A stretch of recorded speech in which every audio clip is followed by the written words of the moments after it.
Hello and welcome. I'm your host, author Ryan M. Oliver, and this is the Mighty Books Podcast.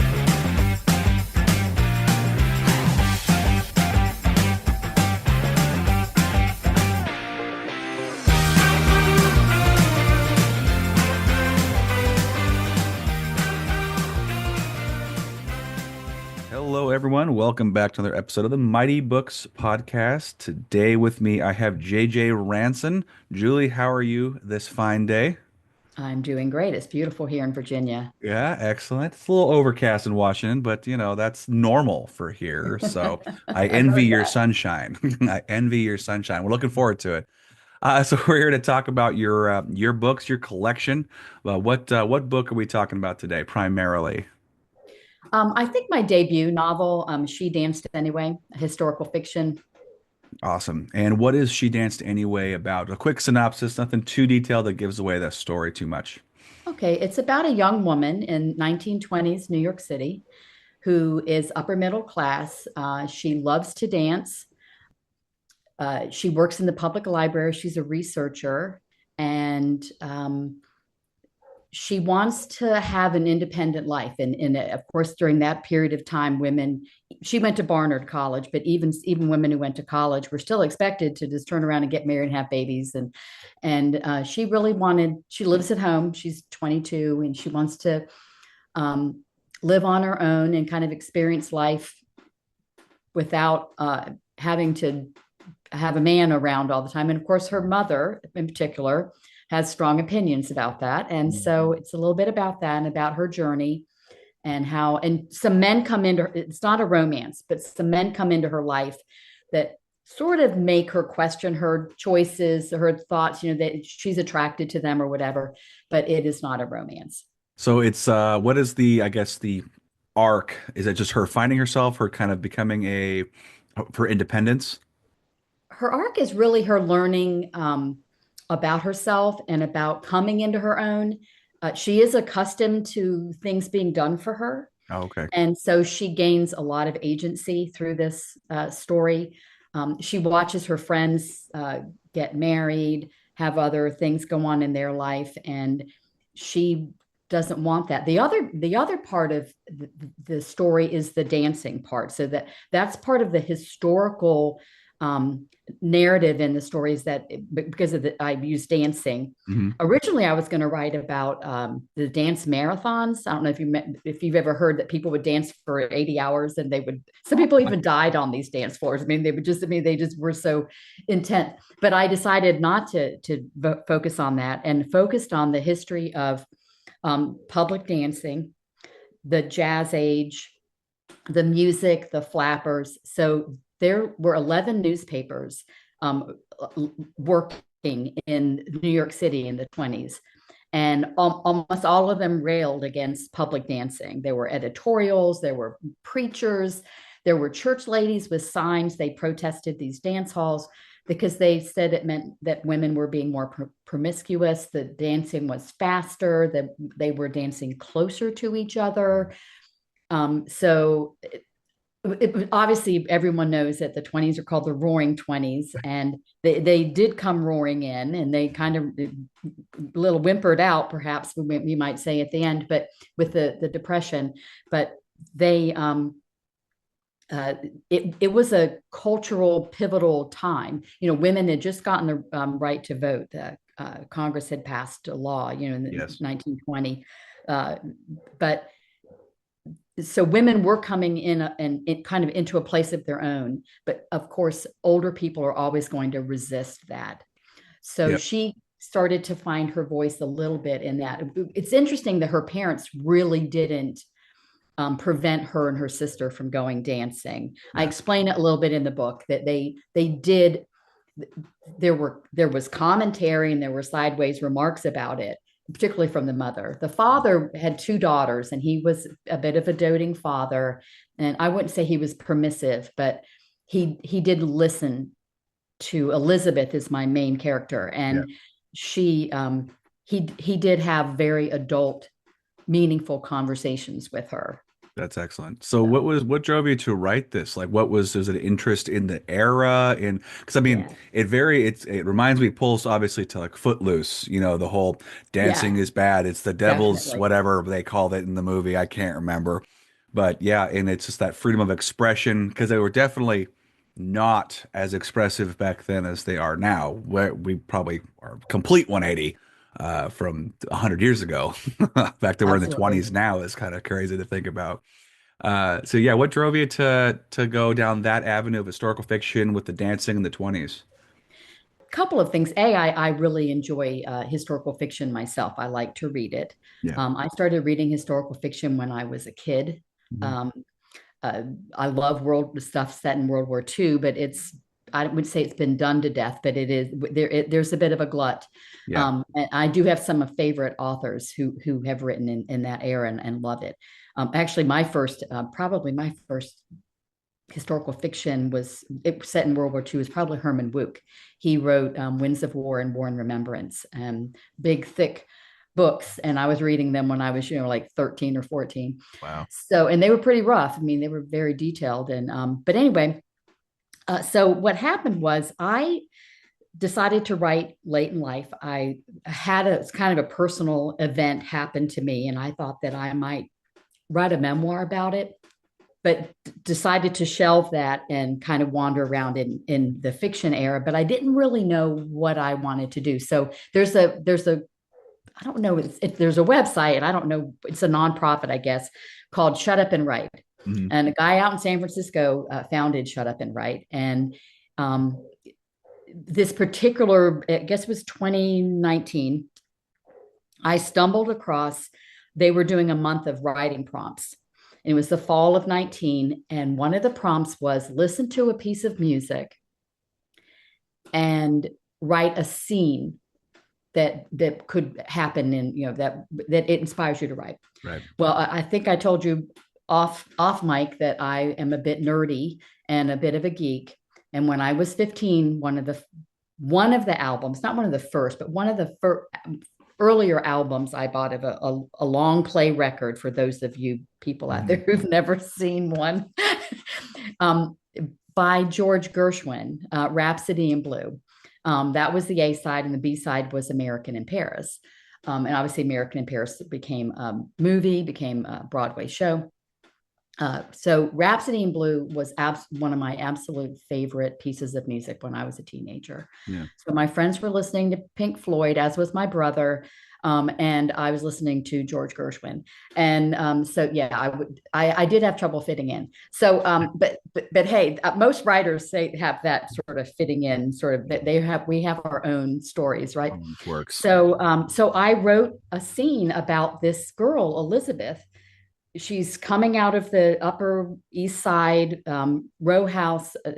Obviously they're well to do, and she's got a dog named Maisie. She's a fox terrier, and she's taking her for a walk in Central Park. And so it was the fall; the leaves were swirling around her feet. So I wrote this scene. It was, I don't know, 500-700 words or whatever, and you would post it on this website, and people would respond or not. I mean, Yeah. and I tried to be, a good citizen and respond to other people. But I sent it to my husband in an email, and he said, "Whatever you do, never stop writing." And so there were other prompts like take a walk, but the music one, obviously, I love music, Yeah. and it turned that scene is not in this original story anymore. Yeah. It got cut because it didn't move the story along. There are elements of it that are obviously, but that woman, she just stayed in my head. Once I wrote that scene, I could not get Elizabeth out of my head, That's cool. and I started picturing her doing other things, and then the whole dancing thing. I just did some more research about the 20s. I have a PhD, and I have a master's in business, and I have a PhD. So if you don't know how to you have to research. That's all it is in a PhD program, is Yeah. research. And so I'm pretty good at it. And so that's how I kind of stumbled across this controversial element of dancing. And it got into the story. Dang, that's quite. And it's really interesting that the one that started it did make it into the book, but I mean, really, the intention was not for it to be into No, a book. It was a solo standalone. It'd be kind of cool if you ever, if you have any kind of a newsletter or something for readers to share that, because it's still kind of, it probably is.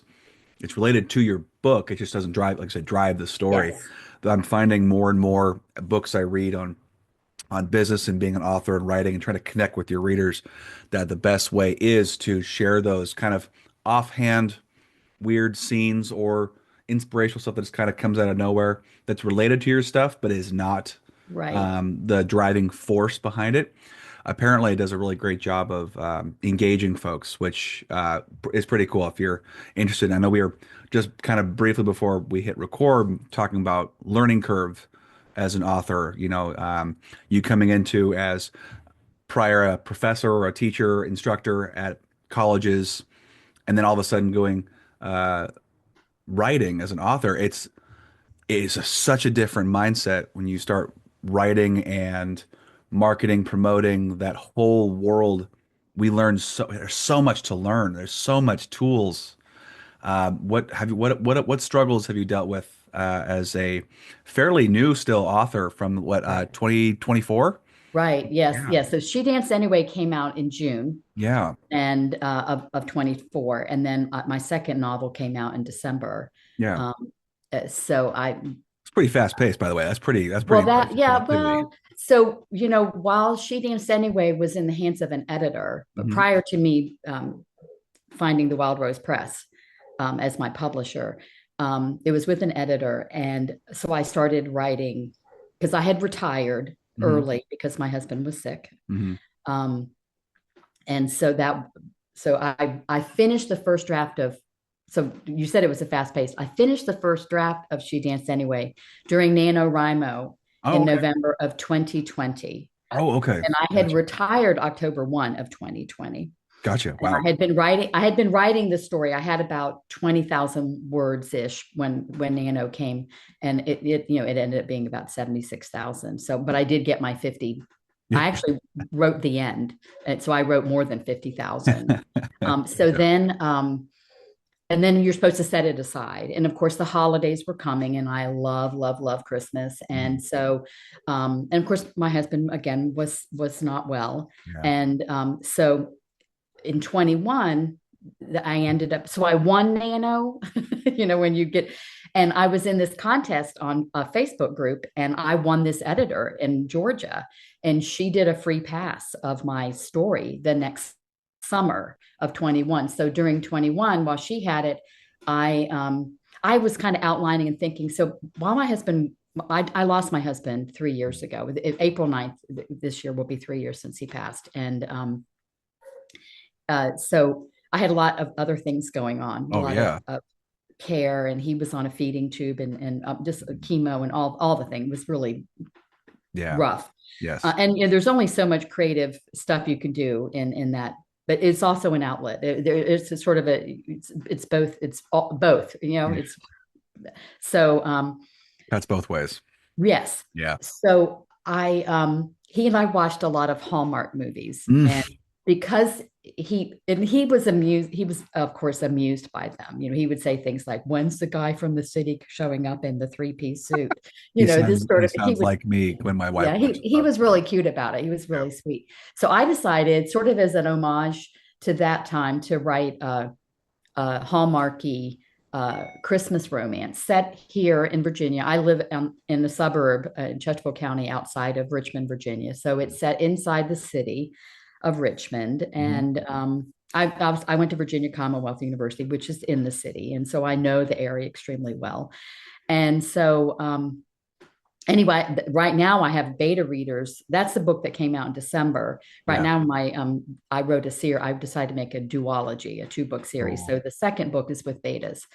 Um, so I worked on that, and so when we talk about the learning curve, so I used Scrivener. I used Fictionary to help me do my arc. I've decided not to use that anymore. I think I figured it. I don't need that help Yeah. anymore.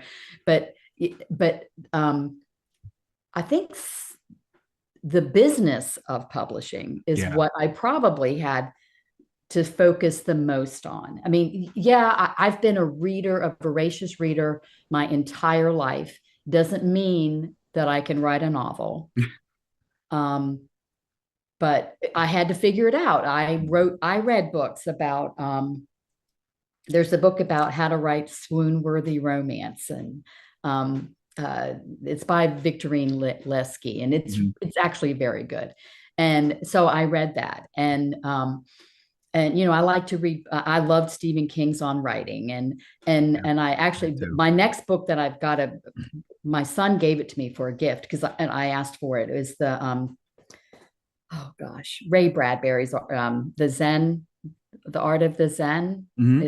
I'm saying the title wrong. That's on my bookshelf, and that's coming down. I'm going to start read. I like to read a fiction and a nonfiction at the same time, when I can. That's kind of what I do. I'm reading Yeah, a nonfiction and a fiction also. Just I don't know yeah. what it is about it. Just like I need I don't like to information. read two fiction at the same time, but one of each is good. No. But Yeah. so I do like to, so that part of the learning, and hearing people, other reading other writers on writing, Yeah. to quote King. But Hmm. the other thing is I'm in Facebook groups and where people ask questions. I was in one early on, while I was writing She Danced Anyway, that they did classes, different authors, these are self-published authors, and some of them weren't, I guess, but just would do classes on, how to do this and blah, blah, blah. I'm huge YouTube watcher. The writing gals do a great job. Yeah. I started listening to, so when I was still working before COVID and I was still going into work, I was actually a associate vice president overall student services at the third largest community college in Virginia. Oh, wow. Um, I would be putting on my mascara and I would be listening to some author talk about how they got published or how they did this or the word, dead, what are those fluff filler words, all this stuff, I mean, all the things you have to All know. the mechanics of And it. Yeah. and I just wasn't writing at that point. I was just listening because I knew I was going to write. And I just learned while I was doing other things. And I am a voracious reader, but I'm also a voracious learner. Yeah. School, my childhood was interesting, and I found my tribe at school. Hmm. And that's why I went into education. Teachers, librarians, books. Books are a great escape for a kid who doesn't understand what's going on around them. Yeah, they want some Things like that. information. Yeah. Yeah, trauma, things, those kinds of things. I'm not going to throw my family under the bus, but you know, most families, I always make a joke that dysfunctional family is redundant. Um, Yeah. so, Yeah. um, I, so I, learning school. I mean, I go get 3 degrees and Dang. Yeah. take extra classes. I'm still I think I told you pre-recording that I subscribe to a lot of publishing or marketing, book marketing related Hmm. newsletters. So the newsletters are helpful. They Yeah. offer articles. BookBub offers really good articles. And then I just recently attended one on audiobooks and Oh, yeah. how to get going on that. And so I wanted to know what kind of equipment I would need if I wanted to record my own, because I do. Hey, everyone. Thank you for making it this far into the interview. Hope you're loving it. I just wanted to take a quick moment to tell you about a gift for you all. A free book just waiting to be read. Just visit ryanmoliver.com and hit the button to receive a free book. It's that easy. Also, consider signing up for the newsletter, where each month you'll receive more fun reading to enjoy. That's ryanmoliver.com. ryanmoliver.com. It can be quite extensive, but the learning is so. I mean, tell me how you learn with. For me, I found like I'll do a little bit of pre-reading, I find I need to get my hands dirty and mess up a bunch.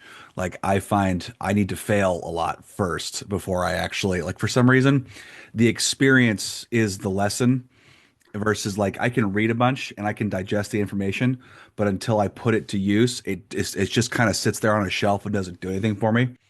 Like when I was starting work as an instructor and even when I was an electrician, my lead instructor at the time, he noticed because there's two of us in the office who started the position at the same time, and my counterpart, very smart guy, he was a machinist for 10 years, and so his attention to detail is very high.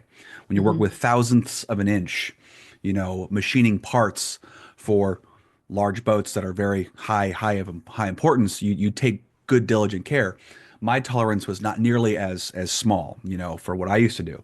So it was interesting because he'd have to read, understand, follow, know everything but the layer, but below the layer of all the things we were learning and teaching to people. Makes sense. You want to know more than your students when Sure. you're instructing them. Um, it was an interesting observation by our instructor. He goes, "Yeah, he has to know almost be like not a complete expert, but he has to have everything down before he goes in there." He goes, I'll just roll and tumble and fall around and get dirty, screw it up a couple times, and then after that, I kind of readjust and keep going. So I don't know. It's an interesting learning style how people I, and learn. I probably somewhere in between those Yeah. two. And not that what you said is on one end of the scale, like what No. you were like, but No. I do like to have a level of knowledge, which is what you Oh said. yeah. But I'm also like you've got to do it. Learning by doing. I'm a whole brain person. I Yeah. need I fail. Yeah, you got to fail, Yep. and that's it. That is where the lessons are. It's hard. Doing, and Yeah.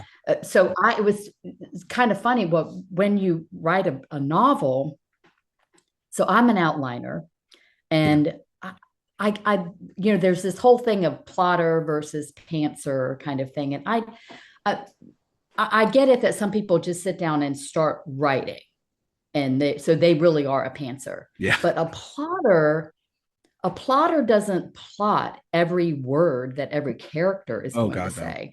That's And insane. so I have to change my outlines, which I put in Excel, by the way.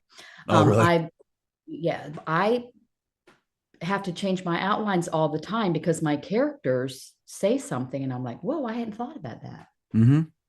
It comes out of my head, yes, but it hadn't been.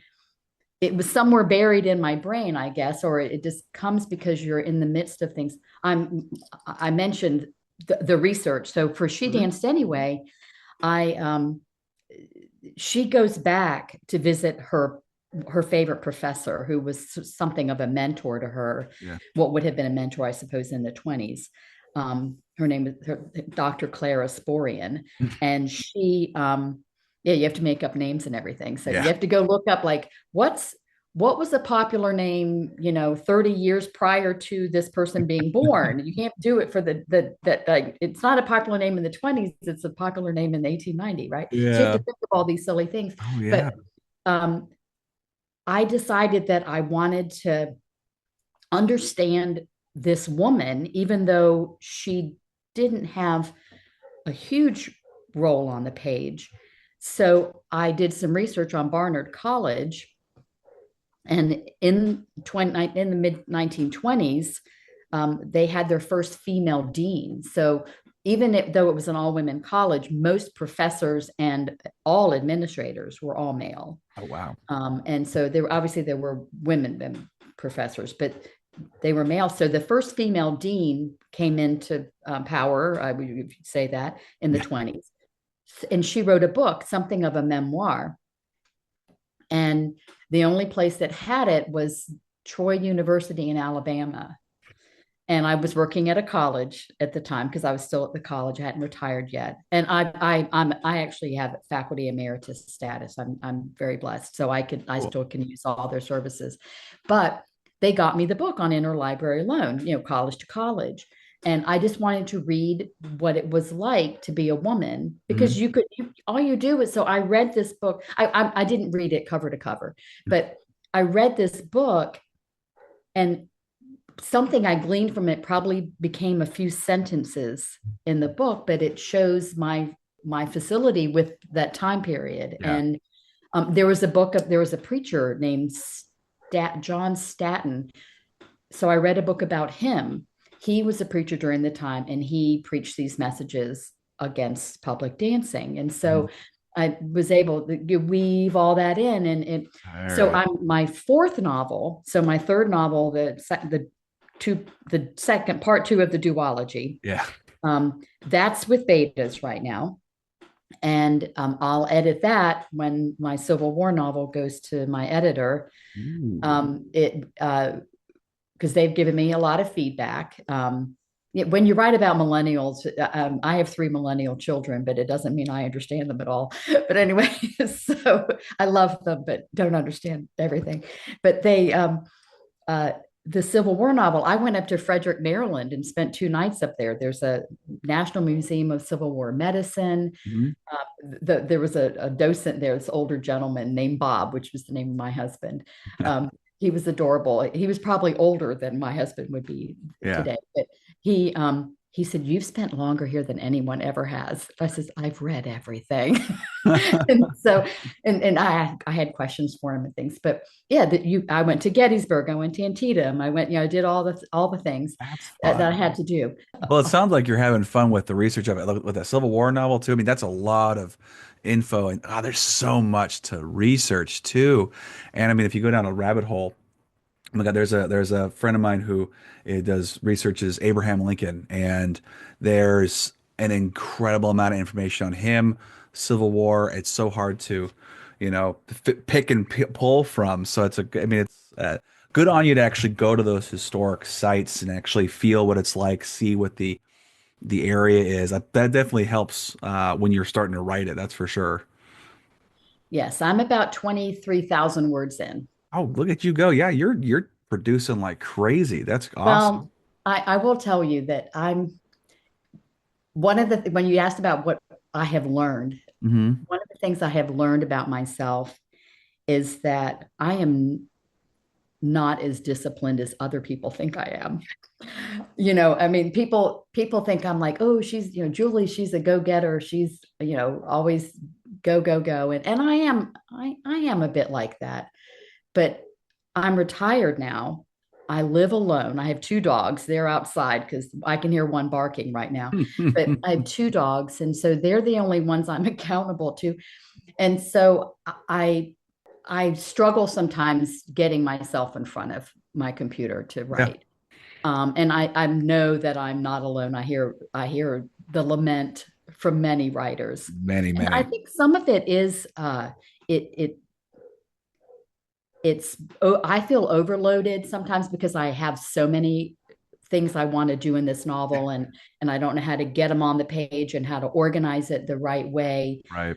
I know I want this to happen and that to happen, but should it happen in this chapter, that chapter? And so my mind's always kind of rolling. And then um, I also have, I have other responsibilities. I have a mother who's 90, and she's in assisted living, but I help Sure. her with things, and Of course. just all the stuff that you All the have to stuff. do. And I attend church. I'm actually involved in I was on a call this morning because we're moving our website to a new platform Okay. that has like templates and things. Right. Uh, A little more user friendly. yeah, and Yeah. yes. So I have a web design background as well. I used to have a Look at web you. business. So I mean, I have a lot of like stuff, and then the business of I think part of me enjoys the business of publishing Yeah. more than writing, if that Interesting. makes sense. Oh, it totally makes sense. Um, I'm learning a lot. I'm learning. I have my master's, my MBA is a specialization in marketing, but it doesn't mean I know one whit about selling a book, because that's a whole different thing because it's Yeah. such an individual experience. It is. You're in good company with that. I mean, the over 100 and something people I've talked to, they even with folks with marketing backgrounds, there was a guy I talked to who had corporate branding is what he specialized in for 30 years. And I talk to them, they go, it's like, what have you pulled from to market books? He goes, when I figure that out, I'll let you know. I mean, it's just so you're in good company with that. It's a struggle regardless of how much experience you have, education you have. And it doesn't help that the market is hyper saturated with just so much stuff. With our technology, it's a double-edged sword. Technology nowadays is so cool. Like right now, I could go and produce a book with by myself, almost exclusively, minus like finding an editor to help me edit the thing because I'm not perfect in grammar, absolutely not. Um, but that also means other people, a lot of other people can produce books by the thousands, tens of thousands, millions every year, and it's hard to, get your picket sign above everybody else's. It's very challenging. So that marketing part is like I said, you're in good company with that. It's just they have to find the joy in it. If it brings you joy and you're enjoying it and you're able to share with, the readers that you have found or found you, that's what's going to drive you to keep writing. Sure. Yeah. That's going Well, to I drive. appreciate that. I listen to a podcast that's about book marketing. Yeah. Um, and they say on a fairly regular basis that a new book is published every 8 seconds. That sounds right. Yeah. It's insane. And we all know that those of us in the writing business know that a lot of those books have not ever had an editor look at them. Yeah. And so they may not be very high Good. quality. No. But so I mentioned that I found a publisher. Hmm. So one of the things that I did to start with, I started researching getting an agent, publisher, all that stuff. All the things. Did query manager, paid my $25 a year for that for a while. I've discontinued that. And then I decided, if I go through an agent and then they aren't passionate about my book, then they're not going to work really hard to sell my book. Right. And who better to push my book than me? So what happened? So I belong to James River Writers because we have the James River runs through Virginia, and it's named after King James. Hmm. And but so I belong to that. And so a couple of years ago, I got on the list to pitch my book Cool. to an agent. And she asked for the first 20 pages, and I do believe it was pure kindness. And she ended up rejecting it, but anyway, it is what it is. Yeah. But honestly, it was a complete blessing. So I ended up researching, and I think it was on a website, it might have been Kindlepreneur, maybe. He had a thing about finding publishers who take unagented work. Hmm.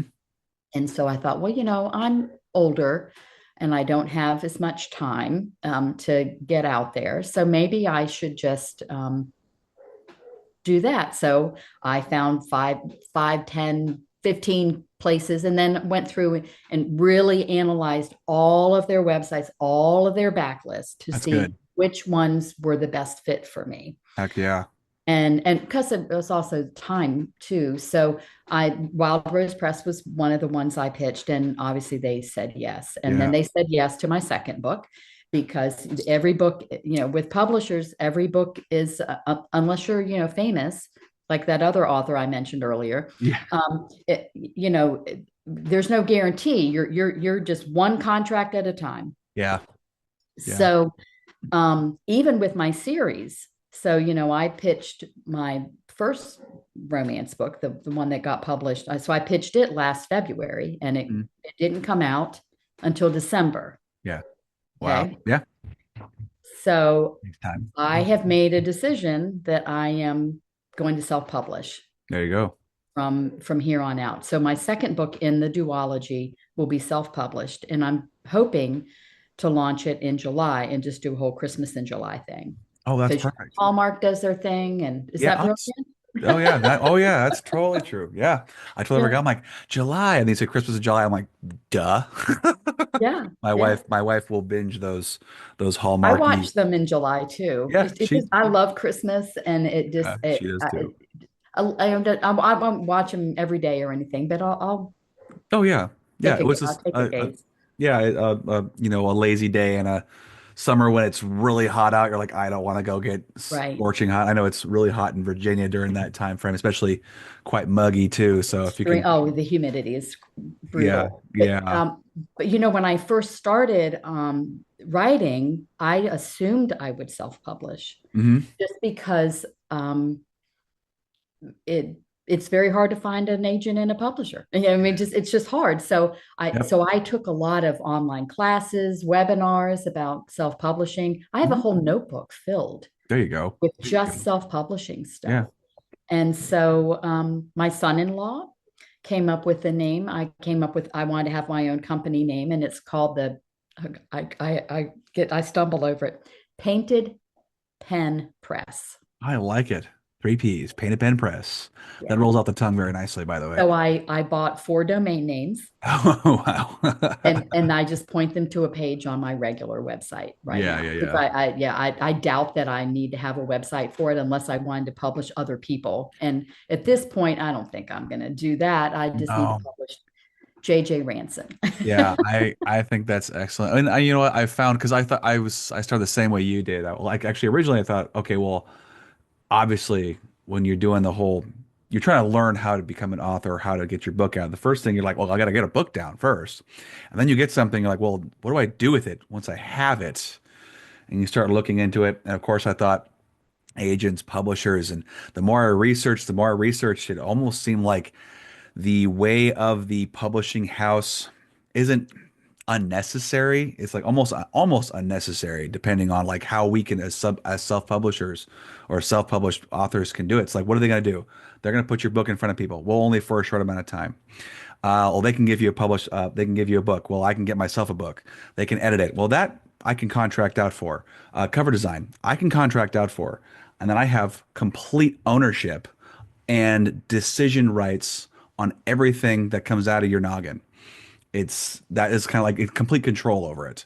You bow down to nobody on the decision making. For me, that was a very comforting thing. I'm extremely independent. So probably, I don't know if that was a very similar realization you had. It is, like I mentioned, the timing. I sign a contract February, March. It Yeah. comes out in December. I have nothing negative to say about my Oh yeah. publisher. They're two ladies founded it, almost 20 years ago, and Wow. they very um, approachable people. But they do have some limitations, Hmm.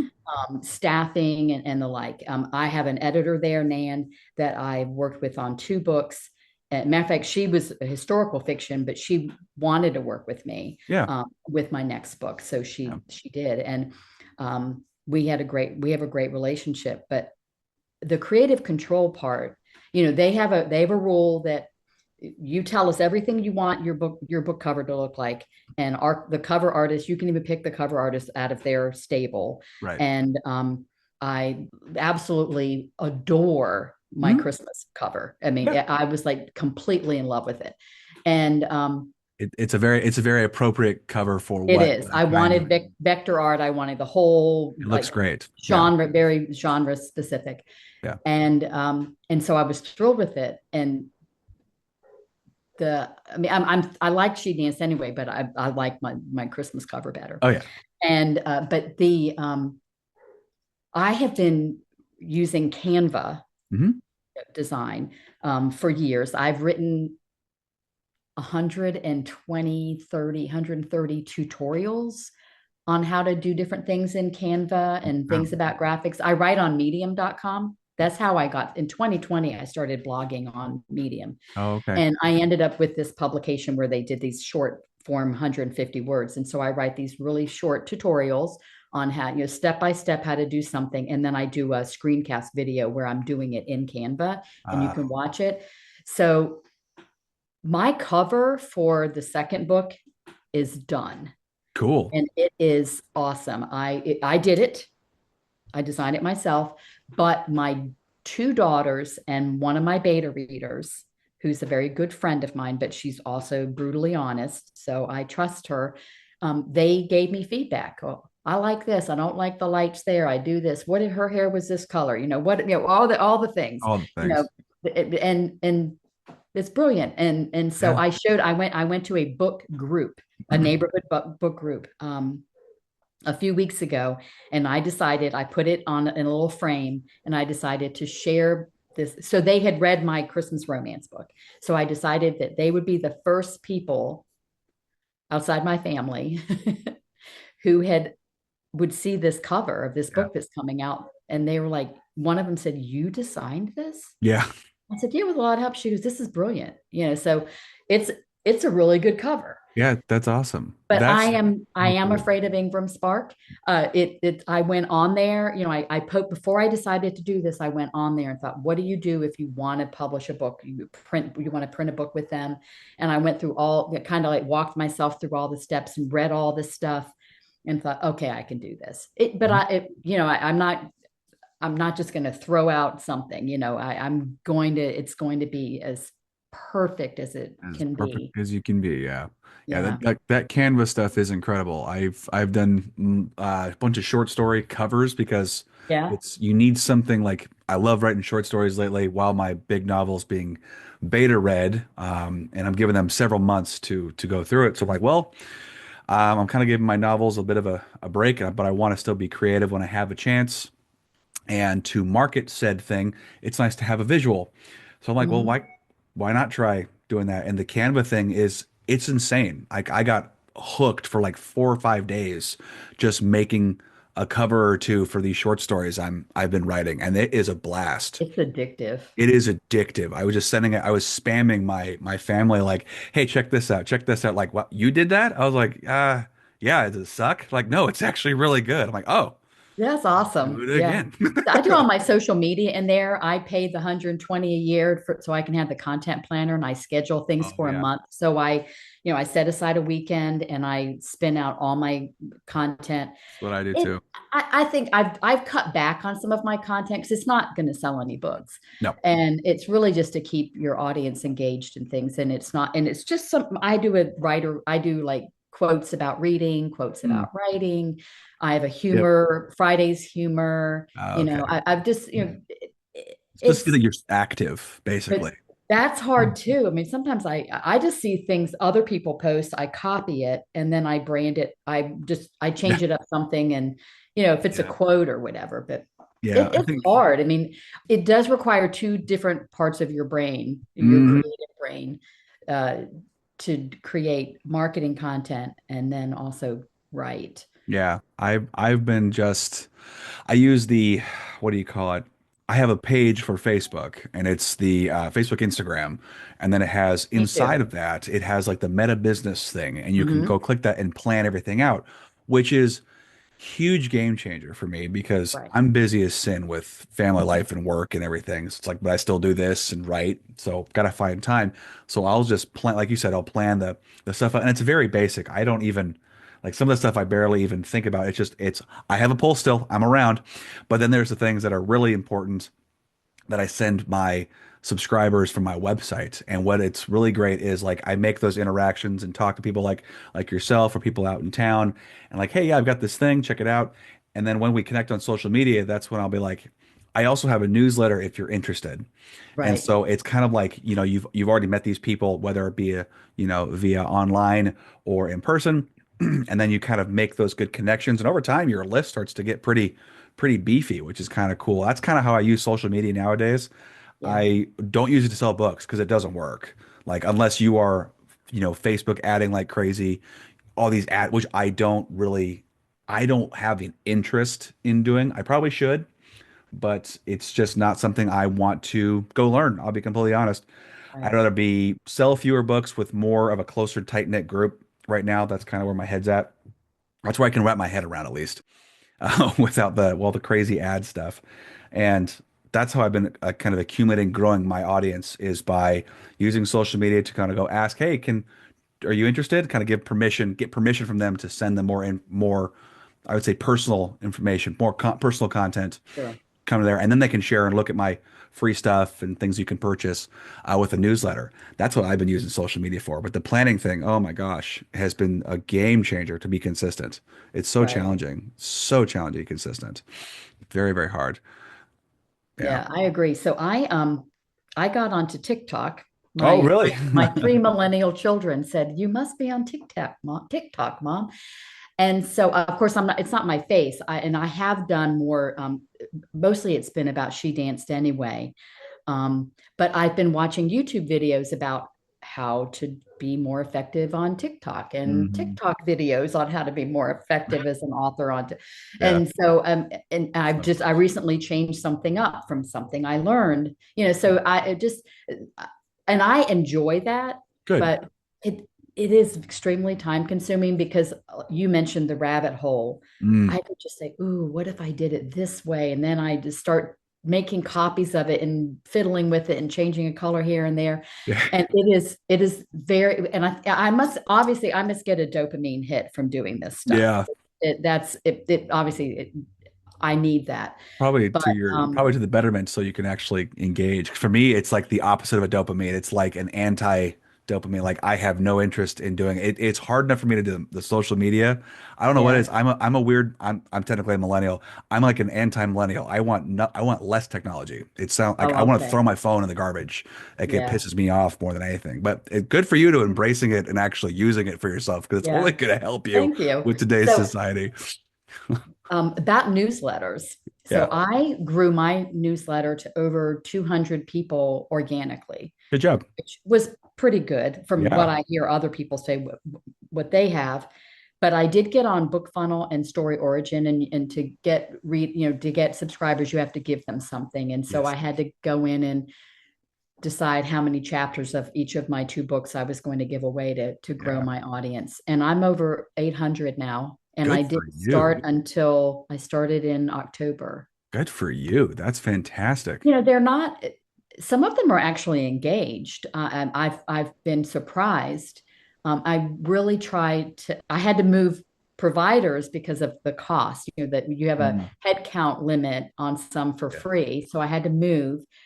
And then I don't like the way they give me the data as much as I did the prior one. And Hmm. it's all of in the layout. But now it's just like, it doesn't, the layout does not matter. My reader subscribers do not care about the layout. Yep.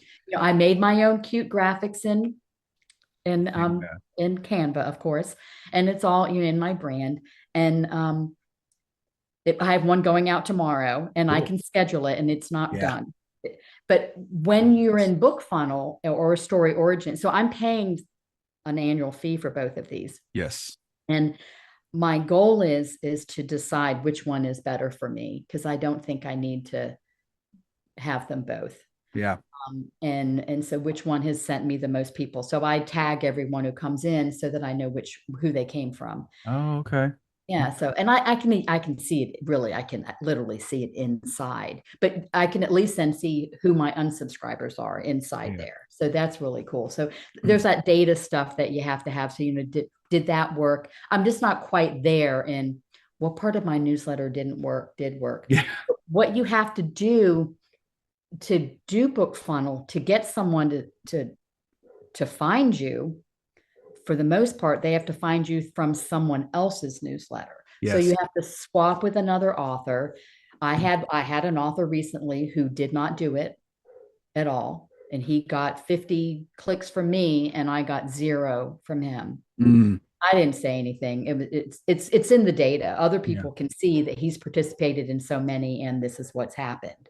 You can even click on a person and see everyone they've been in and how many clicks they sent. So you Oh, can really? actually tell that they're not performing. Interesting. So and it's really nice because I mean I can say I have 800 subscribers and other people might have thousands and they'll still swap with me. Yeah. And so Little that's cross cool. branding. But yeah, but since then, back to that learning thing, and then that whole marketing thing, like, ooh, I should have put a link inside that ebook, that shareable ebook I have, or you can use ebook and Mobi file and Yeah. PDF.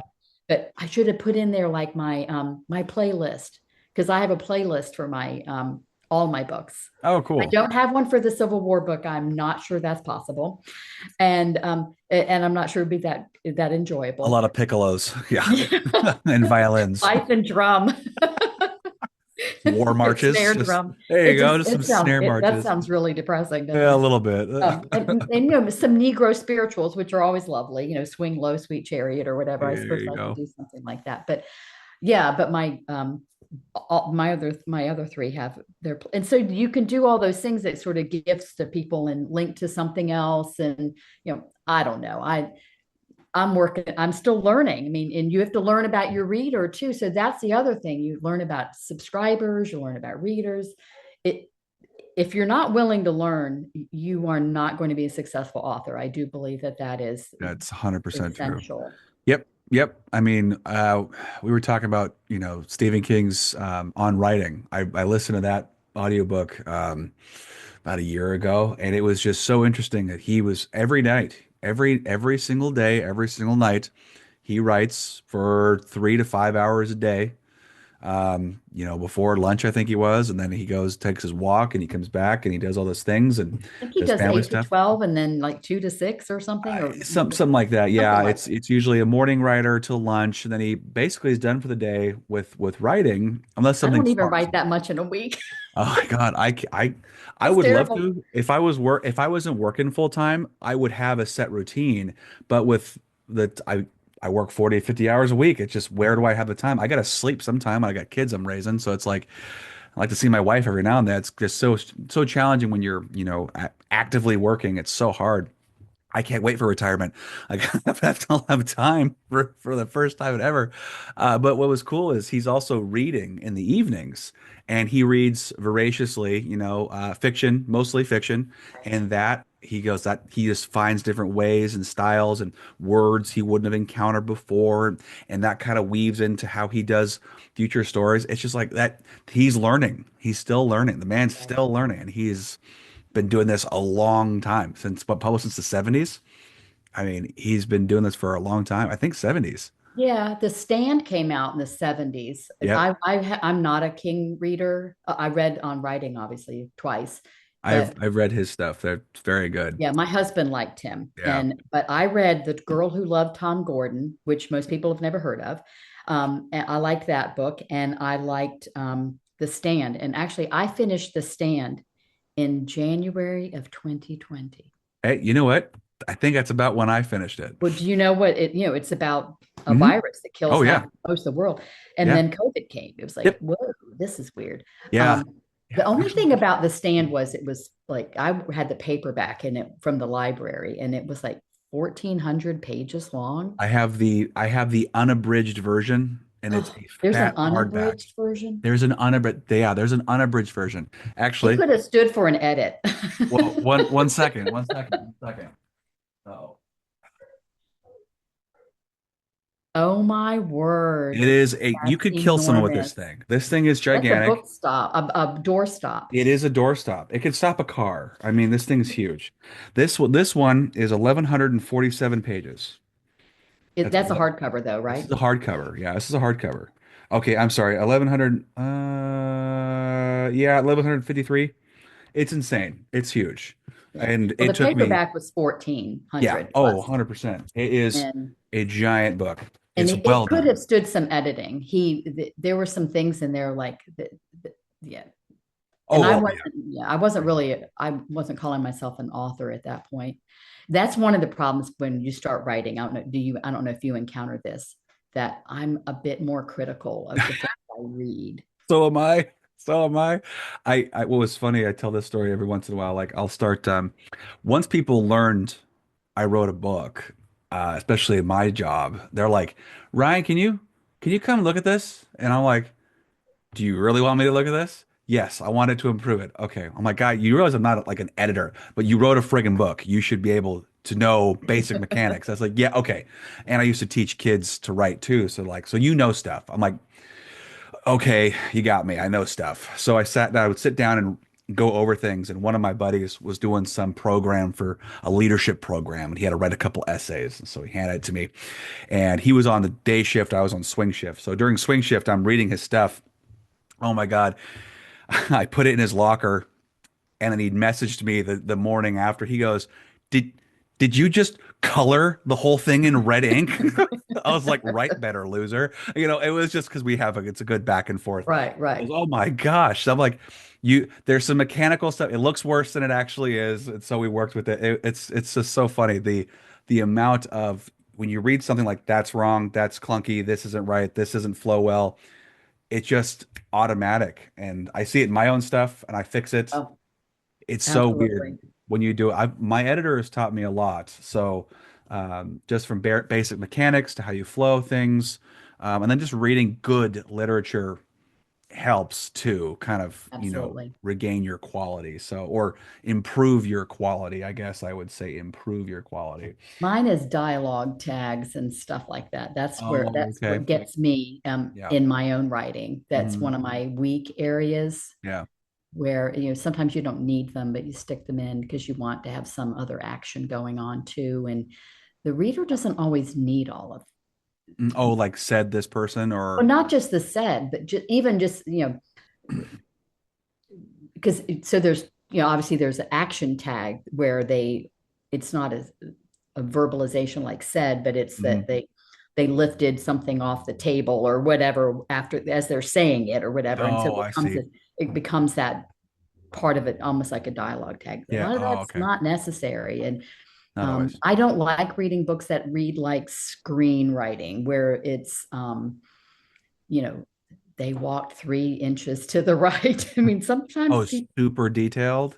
yeah, Yeah, super yeah. detailed. Not a thing. I don't like. So I kind of that's yeah. why I like crime stuff. I would never try to write a crime novel, but I love legal thrillers Oh, and really? spy thrillers and stuff because it's constantly moving and Yes, the the pacing. dialogue's usually super snappy. Hmm. I I did like get those a things. review about the his Christmas Muse about the snappy dialogue in it. So Oh, good, good. Dialogue's fun. I've started to when I was younger, I grew. I was not a huge fan of dialogue just because I thought that's not what it was. Like I always thought mhm, that writing you had to be very descriptive, show don't tell, all those different right, things. And so I really honed in on that, especially for my first novel. And as I've gotten older, I've realized that is not as fun as the dialogue is. And actually, you can solve a lot of your setting issues or setting up the area with the dialogue, someone talking about absolutely, it, and then the reader can fill in the blanks. And it's also just way more fun. I've got a lot of good interactions with friends and family, and so I can pull from those conversations, and it just flows like hilariously. There's some funny stuff that I guess I sure, can pat myself on the back for. But people have said it. I put into stories, and it's just like this is good. yeah. I have fun with it more than creating a setting first. And Yes. it goes Dialogue faster. A lot more definitely fun. can dialogue can carry a lot more than we often give it credit for. Absolutely can. But I will say I love dialogue. I mean, like police Tammy Hogue or whatever. I mean, the cops talking to each other, it's hilarious Yeah. and everything. But I read Cormac McCarthy's The Road because Yes. I like apocalyptic fiction So or do I. dystopian stuff. That's an And excellent book. there's not a quotation dialogue in that entire book. It's all prose. Yep. And he describes how people are talking. And she said blah blah blah, and it's there's no quotes. It's just all described, and it's an acquired taste. You Hmm. have to kind of get used to it, and it I think what it does is it was good for me to read it because like I said earlier when we were talking that I'm always go go go go go. Yeah. It required me to really slow down and Interesting. really soak that story in. It's I loved that story. It was so good, and it was super simple. painful. It was super simple. Like oddly enough, it wasn't overly complicated, bare Correct. bones, but it had a lot of emotional depth to it. Had just I mean, because it's father and son dealing with the apocalypse. Yes. Whoa, yeah. And then actually, same author, Cormac McCarthy. I started reading, was it All the Pretty Horses or something like that. Yes. I couldn't get through it. I couldn't get through it. I It haven't was read that. beautifully done. It was so good. Like his craftsmanship is amazing. He is an excellent wordsmith, but Mhm. he got, I think, in my opinion, he got a little too in the detail reads for me. And I got Gotcha. about halfway through it. I'm like, the characters were great, but it wasn't enough for me to stay. So I didn't even finish it. But the road hooked me, and I never stopped until the very end. It was Mhm. just so good. He's an excellent author, but just the Pretty Horses didn't resonate with me as well as the road did. I don't know if you've ever read it before. I have not. The Road is the only one of his that I've read. I did check out from the library. Someone I worked with recommended a book of his. Something about the, was it the Blood Moon or the Blood? It has blood and moon and sun Remember. or something in it, and I wasn't in the right place to, because that's the other thing about books. You have to be, sometimes you have to be in the right place to read a certain topic. You do. Or just in reading in general. I found I've been so busy with everything, like sitting down to actually read anything that Mhm. isn't, I'm going to say the word useful, like it's nonfiction. I've been reading nonfiction like crazy because I put it to work on things like, marketing or newsletters or business or things like that to try, or even just style and everything for writing. I haven't like had enough time to just sit and enjoy a fun story or a book is because Mhm. I'm just my energy is like vibrating. I'm like I gotta slow down so I can relax and enjoy myself because I do love that sitting down and just enjoy a good story, get completely lost in a story. That's what I love to do.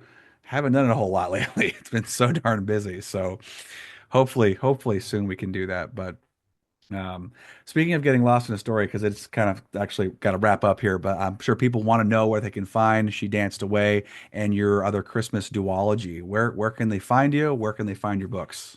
Okay, so my website is juliejranson.com, or you can go to jjranson.com and it'll point you over to, I bought both domain names. Nice. And I'm on Facebook. I have a Facebook author page. I'm on Instagram under JJ Ranson_writer. Um, I think my Facebook is JJ Ranson_author. Perfect. I'm on TikTok. I'm gonna call it TikTok. TikTok under, I think, I know it's terrible. JJ Ranson author and JJ Ranson books. I have Excellent. two. One of Cool. them is not as fleshed out, is because it's newer. I've decided to have two accounts. Oh I wow. think I'm insane. Um, I'm on medium.com under Julie Ranson. I write essays there. I write about faith. I wrote about caregiving while I was taking care of my husband. Yeah. I have written about minimalism. I am trying to get rid of stuff. My Good husband for did you. not throw anything away, so he taught me a lot about throwing things away. I had to throw things away after he passed away, I'm afraid. Mm. So they were just things that were had gotten out of date or whatever. But he was a bit of a collector. And let's see, where else am I? Facebook. I'm on Twitter under Oh wow. Julie J. Ranson. I think you're Yeah. more in places than I am. Good for you. Yeah, well, and in the Twitter, the Twitter on my X account, I should say, on my Yeah. X account, I am uh, I don't post a lot. I like once or Yeah. twice a month I put something up. I Yeah. did put a newsletter thing up there recently, but obviously if you go to my website, you can there's a form right on the homepage to get my newsletter. I Yeah. send it out every other week. It's newsy. I like to travel, so I include photos from my travels. Awesome. Recently was Love Your Pet Day, so I featured my dogs, and I had never included them in my newsletter. So I used to think that the newsletter thing was always a challenge. What Mhm. do I put? What do I have to say? Yeah. And I don't want it just to be about selling books.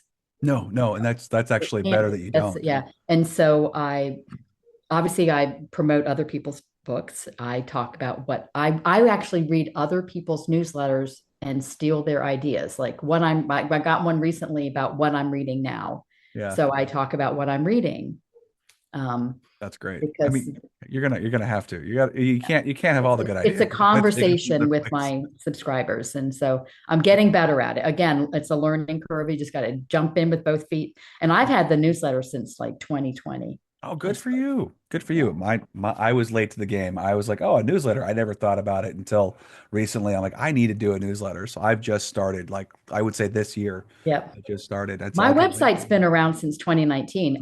When I decided I was going to write, I because I was watching all those YouTubers, I Right. learned you got to do all these things. You got to have a platform. And there are Yeah. people out there who say, "No, I'm going to tell you something. My publisher that I have, they want you to have a platform because Yes, they do. their contract says we do no marketing. Your Yeah. book, they help you. They got my book on the places I'm on. Obviously, my books are on Amazon, Barnes Mhm. and Noble, Kobo. I mean, all the places they can be. The books are out there, Yep. print and ebook. But and then of course, I think the audiobook for She Danced Anyway, I had hoped to do it this year. Hmm.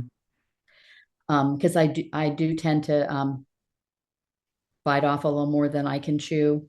So I think I'm going to release it on the second anniversary next summer Good of for you. 26. It seems like a good placement for it, sort of have a reason for releasing it and Yep. a special date. So I Absolutely. think that's what I'm going to do. I'll change my mind, but You probably will. It always happens. But anyway, I'm sure we could talk a little more, but I do have to wrap this up. So, but I've enjoyed it so much. good. I'm glad. I'm glad. But this has been a very good conversation, good in-depth combo of learning curves. I'm very much in the same boat as you are with still learning, got to learn. That's how we do things. And then pulling from other authors' experience. That's, I think, the big benefit from this podcast is we can kind of break down what the person's going through, what their inspiration was, what they're learning, what their challenges were, and understand that if you're a writer and want to be an author or you are an author, dealing with the same things that we're all in it together. It's challenging and just keep at it. Like that's really all you can do. Just keep at it and keep trying. So thank you for coming Absolutely. on here and taking time out of your schedule to chat with me today. Thank you for having me, Ryan. I really enjoyed chatting with you. Awesome. Thank you so much. Thank you. You're welcome. All right, guys. I hope you'd enjoyed the heck out of this. Go check JJ Ranson out for her book "She Danced Away" and his Christmas Muse coming a little later. There's a couple other books too, so be on the lookout for all things JJ Ranson. I hope you guys have a great weekend, a great rest of your day, and as always, stay mighty and keep reading.